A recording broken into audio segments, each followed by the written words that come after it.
Resident Evil 6 has some outstanding production elements, but expensive-looking cutscenes don't make for a good game. As a story, this not very scary third-person shooter hits some high notes thanks to 4 interwoven personal tales. But actually interacting with Resident Evil 6 is a chore. This is a wannabe action film that resents your interference and punishes you by forcing on you one horrible QuickTime event after another.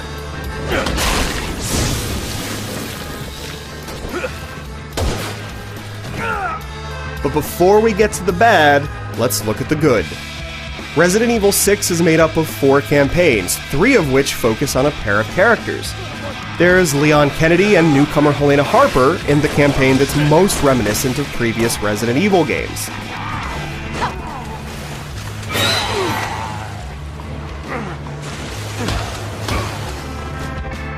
There's Chris Redfield and Pierce Nivens in a military shooter type chapter.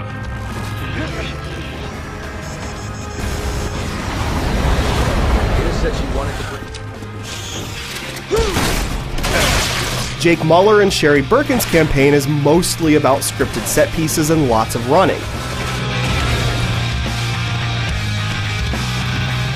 And then you unlock Ada Wong's story with its stealth elements and puzzle solving.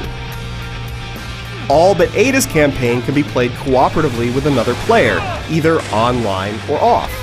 Otherwise, your companion is controlled by the generally competent AI.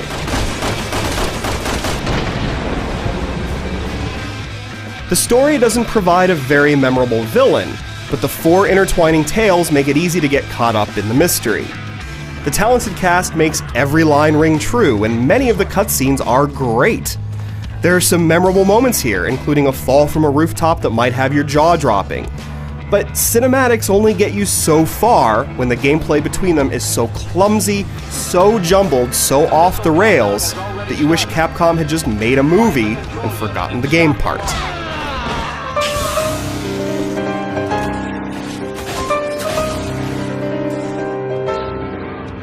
The prelude introduces you to the gameplay basics and also serves as a warning of what's to come. Right off the bat, you discover Resident Evil 6's tight focus on QuickTime events, set pieces, and button prompts. There is lots of stick wiggling and button hammering, and some of these events require superhuman jiggling speeds. This just gets better and better. In a typical 5-minute stretch, you might watch a cutscene, walk for 5 seconds, trigger another cutscene, open a door, perform a QuickTime event, view another cutscene, shoot some infected freaks, and then do nothing while you wait for your co-op partner to finish some task or another before you can continue. Roger. Roger. The camera follows suit, changing position all the time, regardless of whether it's actually best for the gameplay. And don't forget the unavoidable gotcha deaths, where a vehicle comes barreling through the level, or an avalanche drops snow on you. If you're in the wrong place at the wrong time, there's not a whole lot you can do to avoid that stuff.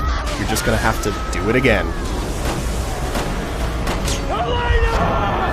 Furthermore, there are so many scripted set pieces with limited interactivity that they disrupt the gameplay. You're constantly running towards the camera to escape from something. Run! Son of a bitch, he's strong! Or encountering button prompts when you just want to handle the situation your own way. Resident Evil 6 yanks control from you all the time and forces you to stare at something dramatic, even when you're in the middle of shooting. Smart games have you press a button to look at stuff like that, or just let it happen. Resident Evil 6 isn't a smart game, and it doesn't care if moving the camera messes up what you're doing. Connection complete. You do kill some mutated grotesqueries in the middle of all this. The core mechanics are similar to those in other third-person shooters, but with the idiosyncrasies that defined Resident Evils 4 and 5. The camera stays close behind your back and the pace is deliberate. Infected enemies behave in all sorts of cool and disgusting ways, and react properly to getting shot or slammed into. You can also kick and pummel them through the use of more on-screen button prompts.